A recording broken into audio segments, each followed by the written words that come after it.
Good day! I'm Dr. T and welcome to my office. So I'd like to talk a little bit about temperature, just a really basic overview.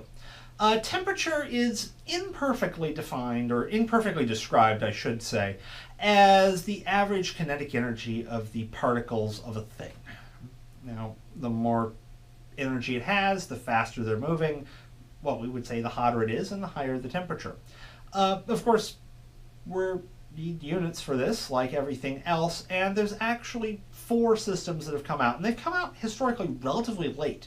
The first one, which is still used in the United States and a couple other places, was the Fahrenheit system. In this case, it's what we call a relative system, so the units would be in degrees Fahrenheit. This one is looking at relative temperatures. So a 0 point was picked. This would be at the freezing point of seawater. There is some slight debate on exactly why 0 was put at that location.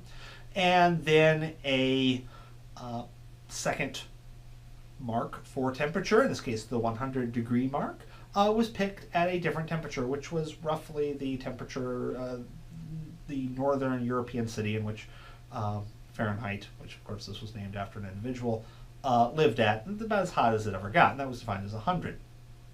Now this leads to some rather interesting quirks, but the idea here is you now have a relative scale, figure how far in between the two you are, or how far above, with a fixed unit. A little while later, Celcius came out with his own system, which case was slightly less arbitrary. The 0-degree mark was put at the freezing point of pure water. This is a little bit more useful for us than seawater. And then the boiling point of pure water was defined as the 100-degree mark. Consequently, a Celsius degree is about twice the size of a Fahrenheit degree, but not quite, so the conversion is a little bit more interesting to that. But both of these are relative systems. Temperature can go down to, an absolute 0, a point where the average kinetic energy of the things moving around is, 0. Or, once again, there's some quotes on that because there's some weird quantum stuff that goes on once you get down to ludicrously low temperatures.